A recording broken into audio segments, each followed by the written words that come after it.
রমাদানে, আসন্ন রমাদানে আমাদের 7টি করণীয়। 1 নাম্বার করণীয়, এই রমাদানকে আপনি কোরআনময় করে তুলুন। কোরআনময় করে তুলুন 2025-এর রমাদান। এই হচ্ছে আজকের প্রোগ্রামের স্লোগান। জোরে বলেন ঠিক কিনা?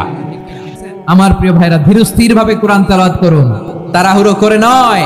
রমাদানের 1 খতম দেওয়ার একটা সহজ পদ্ধতি হচ্ছে রমাদানের প্রতি নামাজের পরে 4 পৃষ্ঠা, তাহলে 5 ওয়াক্তে 4 পাঁচা 20 পৃষ্ঠা, হেফজে কোরআন গুলো 20 পৃষ্ঠা 1 পারা, এভাবে 30 দিনে আপনার 1 খতম হয়ে যাবে। আমরা যেন তার তিলের সাথে বিশুদ্ধভাবে কোরআন তেলাওয়াত করতে পারি, আল্লাহ তৌফিক দান করুক। পড়েন আমিন। 2 নাম্বার করণীয়, ধীরস্থির ভাবে তারাবির সালাত গুলো যেন আমরা আদায় করি। তাড়াহুড়ো করবেন না আল্লাহর ওয়াস্তে, তাড়াহুড়ো করবেন না, তাহলে কোরআন আমাদের জন্য বদদোয়া করবে। তাড়াহুড়ো করবেন তারাবির নামাজে। তারাবির নামাজ সালাতুত তারাবিহ মানে বিশ্রামের নামাজ, আর আমরা পড়ি সালাতুল কিতার, রেলগাড়ির মতো নামাজ। চিল্লায় বলেন ঠিক কিনা?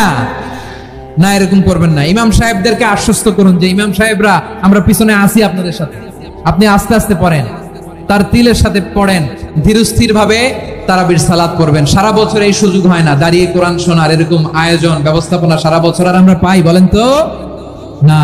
তারাবির সালাতের রাকাত বিতর্ক এড়িয়ে চলুন, রাকাত নিয়ে বিতর্ক করবেন না।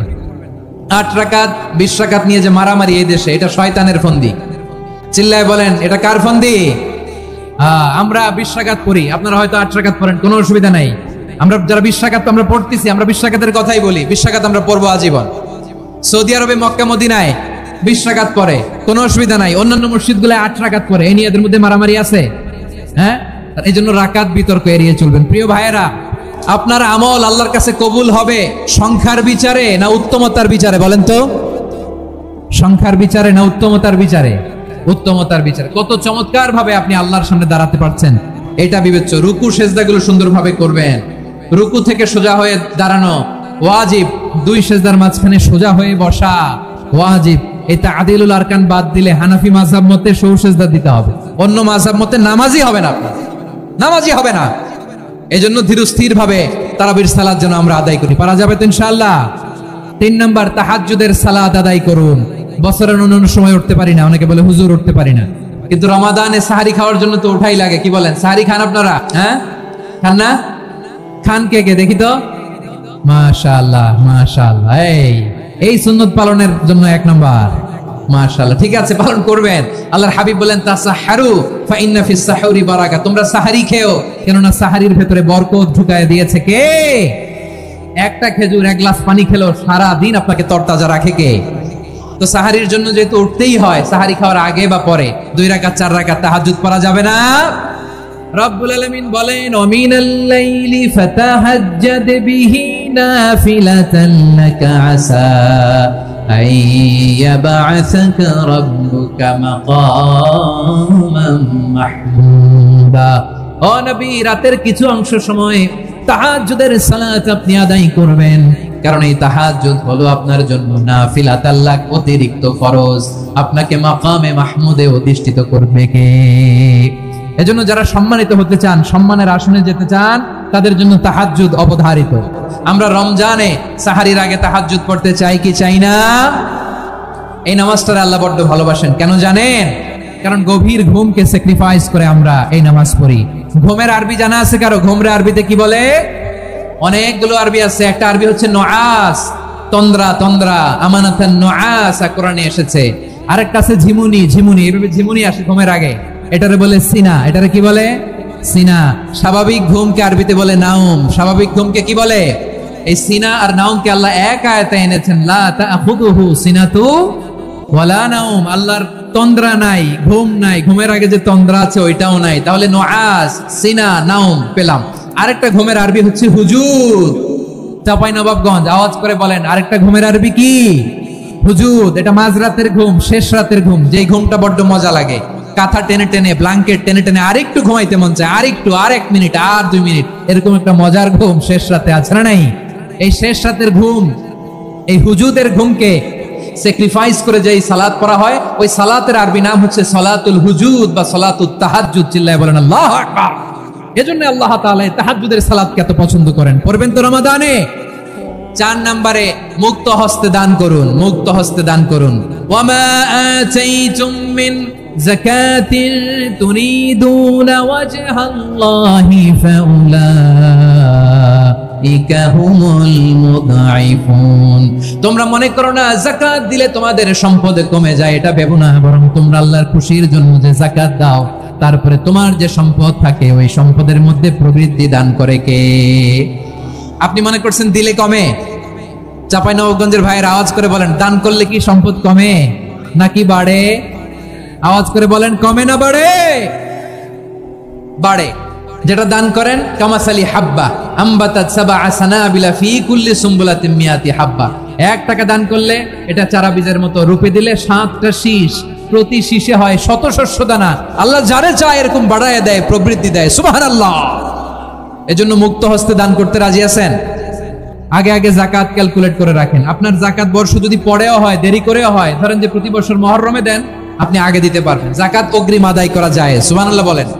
বিষ্ণু ইসা ইসলাম রমাদানে এত দান করতেন, কানা আজওয়াদান নাস, কিন্তু রমাদানে আজওয়াদুন নাস আজওয়াদু বিল খাইরি মিনার রিহিল মুরসালা।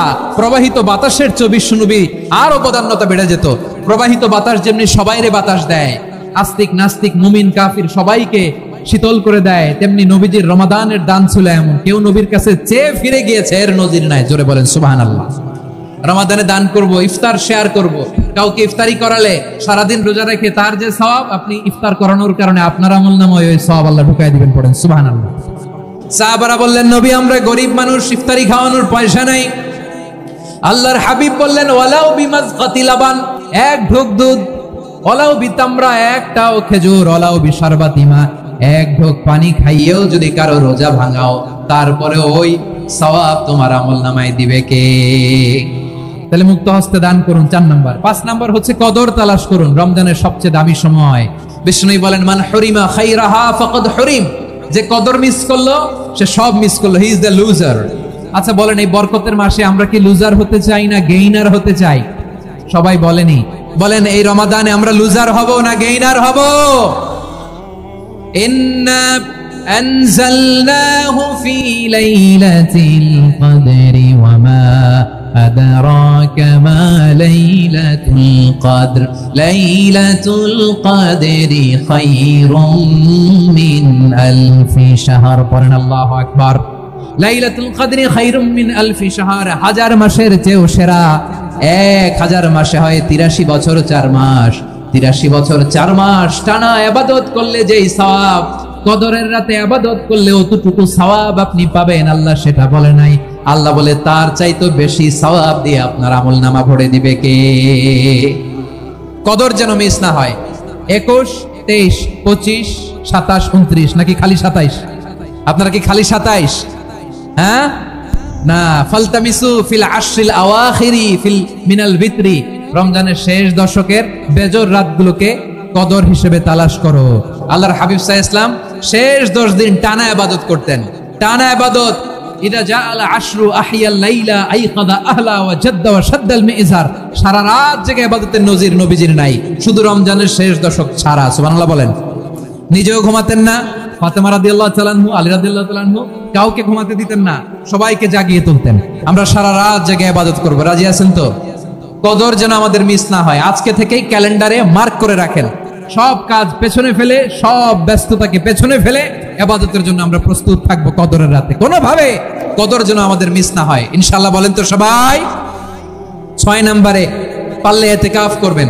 আল্লাহর হাবিব সাল্লাল্লাহু আলাইহি ওয়াসাল্লাম প্রতি বছর 10 দিন ইতিকাফ করতেন। যে বছর ইন্তেকাল করবেন সে বছর 20 দিন ইতিকাফ করেছেন। আপনি বলবেন, হুজুর ইতিকাফ না করলে সমস্যা কি? আমার নবী একটা ইবাদত সারা জীবনেও ছাড়ে নাই, আর আপনি জীবনে একবারও করেন নাই। এবার হিসাব আপনার কাছে, হিসাব আপনার কাছে। না পারলে অন্তত রাত্রি বেলাগুলো মসজিদে কাটাবেন, পারবেন তো ইনশাআল্লাহ? সব শেষে শিশু এবং নারীদের ব্যাপারে বিশেষ খেয়াল রাখবেন। শিশুদের রমাদানের ব্যাপারে উৎসাহ দেন, তাদের প্রস্তুতি নেওয়ান, তাদেরকে রোজা রাখতে দিবেন। আমার ভাইয়েরা এবং বোনেরা, পর্দার আড়ালে মায়েদেরকে বলবো, চাপাই নবাবগঞ্জের মায়েরা, 1 দিন 2 দিন না খেয়ে থাকলে আপনার ছেলে মেয়ে মারা যাবে না, ঠিক কিনা বলেন?